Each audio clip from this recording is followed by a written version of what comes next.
വനിതാ അഭിഭാഷക അഡ്വക്കേറ്റ് വിമല ബിനു പ്രതികരിക്കുന്നു. അതിജീവിതയുടെ അഭിഭാഷകയാണ് വിമല. അതിജീവിതയെ ചില മാധ്യമ പ്രവർത്തകർ ബുദ്ധിമുട്ടിക്കുന്നുവെന്നും ഇത്തരക്കാർ അകത്താകുമെന്നും മുന്നറിയിപ്പ്. മാധ്യമങ്ങളെ നിയന്ത്രിക്കാനും വേടന്റെ ഭീഷണി തടയാനും ഹൈക്കോടതിയെ സമീപിക്കുമെന്നും അഭിഭാഷകയുടെ മുന്നറിയിപ്പ്. അഡ്വക്കേറ്റ് വിമല ബിനു കർമ്മ ന്യൂസിനോട് പ്രതികരിക്കുന്നു.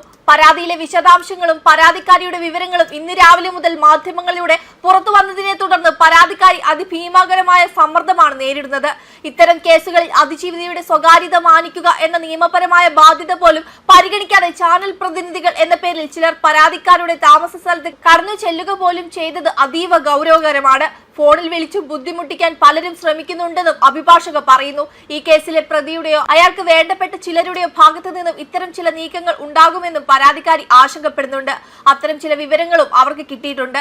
മാധ്യമ പ്രതിനിധികൾ എന്ന പേരിൽ അത്തരക്കാർ കടന്നു കയറാനോ ആക്രമിക്കാനോ ഉള്ള സാധ്യതയിൽ നിലനിൽക്കുന്നതിനാൽ ഇക്കാര്യം കണക്കിലെടുത്ത് മാധ്യമ പ്രവർത്തകർ ജാഗ്രത പുലർത്തണമെന്ന് പരാതിക്കാരിയുടെ അഭിഭാഷക എന്ന നിലയിൽ ആവശ്യപ്പെട്ടിട്ടുണ്ടെന്നും അഭിഭാഷക പറഞ്ഞു.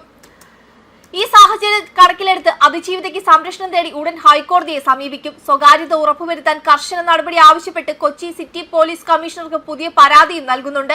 കേസിന്റെ നടപടികൾക്കായി അന്വേഷണവുമായി പരാതിക്കാരിക്ക് സഹകരിക്കേണ്ടതുണ്ട്.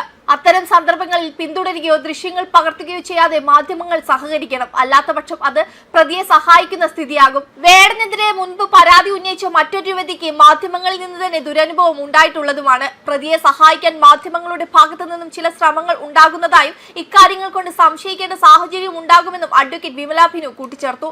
റാപ്പർ വേടനെതിരെ യുവതി നൽകിയ ബലാത്സംഗ പരാതിയിലെ മൊഴികളുടെ വിശദാംശങ്ങളും പുറത്തു വന്നിരുന്നു. 5 തവണ പീഡനം നടത്തിയെന്നും കോഴിക്കോടും കൊച്ചിയിലും ഏലൂരിലും വെച്ച് പീഡിപ്പിച്ചെന്നുമാണ് യുവതിയുടെ മൊഴി. ലഹരിമരുന്ന് ഉപയോഗിച്ച ശേഷം പീഡിപ്പിച്ചെന്നും യുവതി മൊഴി നൽകിയിട്ടുണ്ട്. ഇക്കാര്യങ്ങളൊക്കെ അറിയാവുന്ന സുഹൃത്തുക്കളുടെ പേര് മൊഴിയിലുണ്ട്. 2023 ജൂലൈ മുതൽ തന്നെ ഒഴിവാക്കിയെന്നും വിളിച്ചാൽ ഫോൺ എടുക്കാതെ ആയെന്നും യുവതി വെളിപ്പെടുത്തുന്നു. പിന്മാറ്റം മാനസികമായി തകർത്ത ഡിപ്രഷനിലേക്ക് എത്തിപ്പെട്ടു. പലപ്പോഴായി 31,000 രൂപ വേടന് കൈമാറിയിട്ടുണ്ടെന്നും യുവതി പറയുന്നു.